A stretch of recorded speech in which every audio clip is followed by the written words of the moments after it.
This is a young monk on his way with his begging bowl to U San Yun's house. He comes like this every morning, barefooted and wearing his yellow robes closely round him. U San Yun and his wife always look forward to his coming.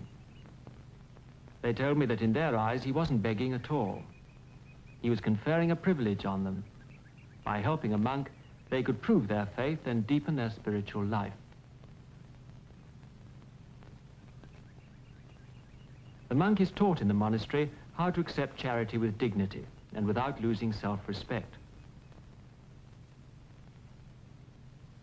From beginning to end, they mayn't say a word to each other. All over Burma, scores of thousands of monks take round begging bowls just like this.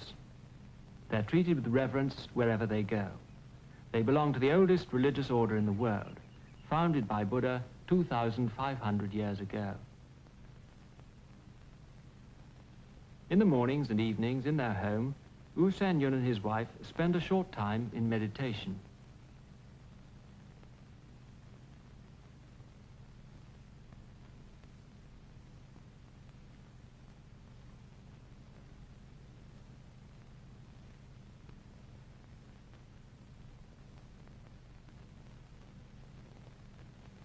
Meditation plays a great part in Buddhism, and I asked U San Yun to tell me about it.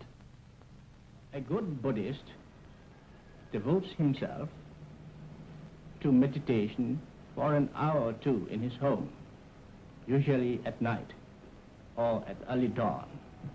When he is so absorbed in his meditation, he is detached from worldly matters. Even as a sleeping man is detached from worldly cares. The sleeping man, when he wakes up, is a new man.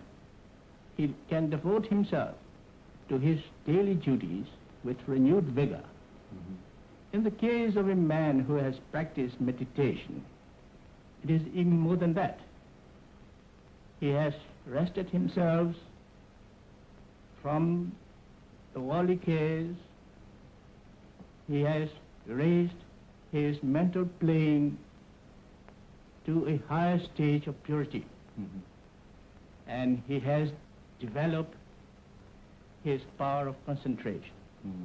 So, when he applies himself to his daily work during the working hours, he does so with greater zeal, greater concentration, and with a broader outlook, working for the good of all, and not merely for selfish ends.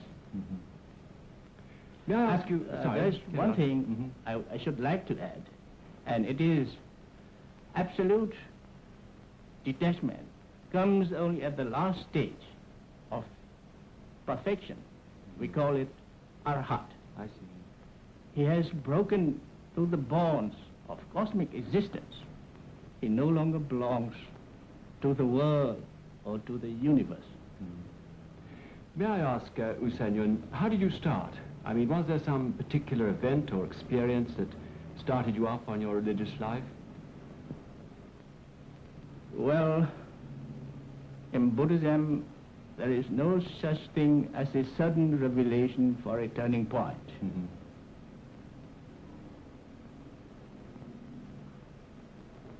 Understanding and appreciation ripens with experience and wisdom. Are there times now when your faith seems to fail you? Well, for a common man called Putusana, that is the worldling, it is natural for doubts to arise in him from time to time. But once a person is well established in Buddhism and has reached the first stage of purification called Sotapanna, he has discarded all doubts and heresy. I see. You believe in a life after death, of course, U San Yun. Oh yes, we do. And in karma, would you Yes. describe that a bit for us? Well,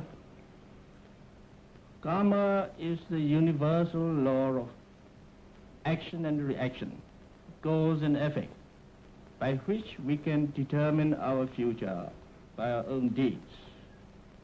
It is the practical and scientific explanation of the truth of what ye sow, so shall ye reap. These words are uttered by Buddha himself 500 years before Christ. U San Yun's house is within sight of the most famous pagoda in the world, the Shwedagon Pagoda. Buddhists told me that for them, its tapering golden spire symbolized the aspiration of man's spirit. The pagoda is the center of Burma's religious and national life, and thousands of people come here every day, though not all by car, like U San Yun and his wife and daughter.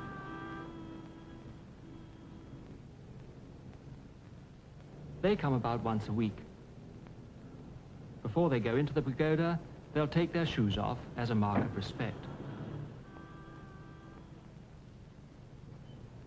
Their purpose in coming, they told me, was to strengthen their inner life, reminding themselves of their faith by paying homage to Buddha and expressing their gratitude for his teaching. On the way in, at these stalls at the entrance, they buy flowers, which are their symbols of purity, to place before one of the statues of Buddha.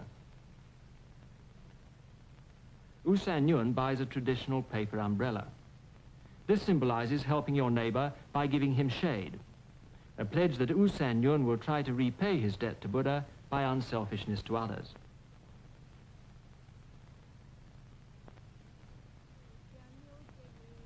What you can hear now is the chanting of the teachings of Buddha from the pagoda.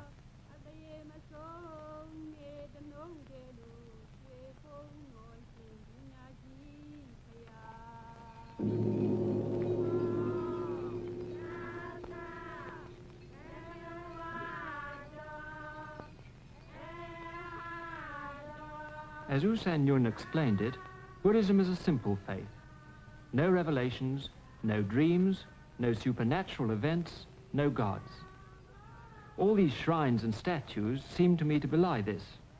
But U San Yun said, don't think, when you see us bowing before Buddha's image, that we worship him as a god, as you worship Jesus Christ in the West. We think of Buddha as a man, a teacher who can show us the way to peace of mind. He said they didn't ask for things in their prayers, and they didn't expect help from Buddha except through his teachings. They didn't even try to copy Buddha's life, as in their view, no one life could be a pattern for all.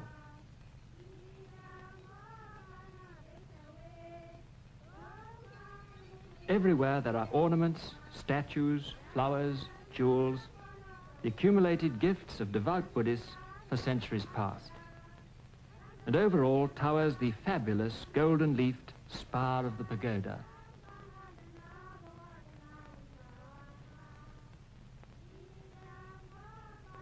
Besides the pagoda, U San Yun also often visits this monastery. For a short time, like most Burmese, he was a monk himself.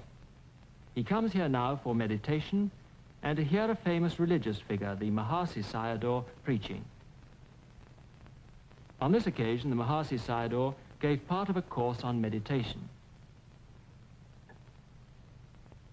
He paid his respects to a statue of Buddha behind the glass and sat down with the audience below him. He didn't discuss the purpose of meditation, but simply its technique, how we can make our minds aware of our bodies so as to dominate them.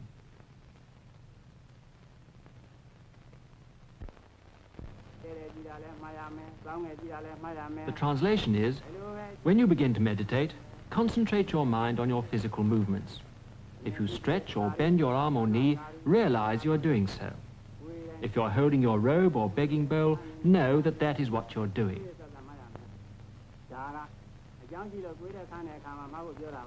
Next to U San Yun here is the president of the Buddha Sasana Council, the highest religious body in Burma. The Sayadaw continues, when you're eating, realize that you are eating. In this way you cultivate awareness of yourself which is the way to detachment and self-control. At the end of his address, the audience bowed to him, in homage to the order of monkhood he represents. And they say together, "So be it, so be it."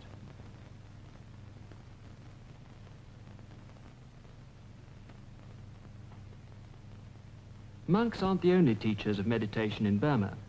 With U San Yun here is a layman, a former cabinet minister, U Ba Kin, who acts as spiritual director, or guru, of this modern meditation center.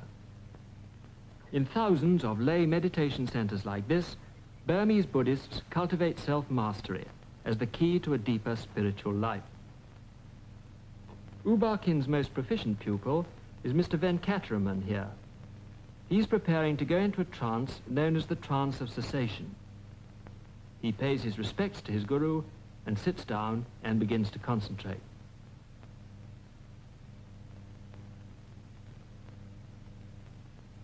He's watched by his guru, and nearby, U San Yun, another pupil, begins meditation.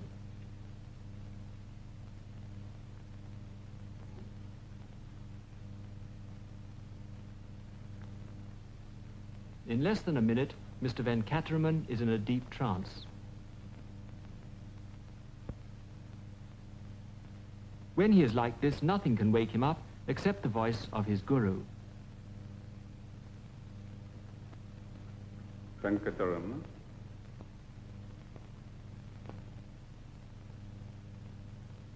Some older monks I met had some reservations about the methods of this center, but no one doubts Mr. Venkataraman's remarkable powers of concentration. Afterwards, he explained to me the experience he had had, and summed it up as follows. As soon as I rose up, I found my body very light, and also, at the same time, my mind was crystal clear. I see. It gave me a mental happiness, peace and happiness, which words could not describe. At any rate, it was immensely pleasing to me. Do your experiences vary at all? I mean, is it the same every time? Well, of course, you see, it is the same.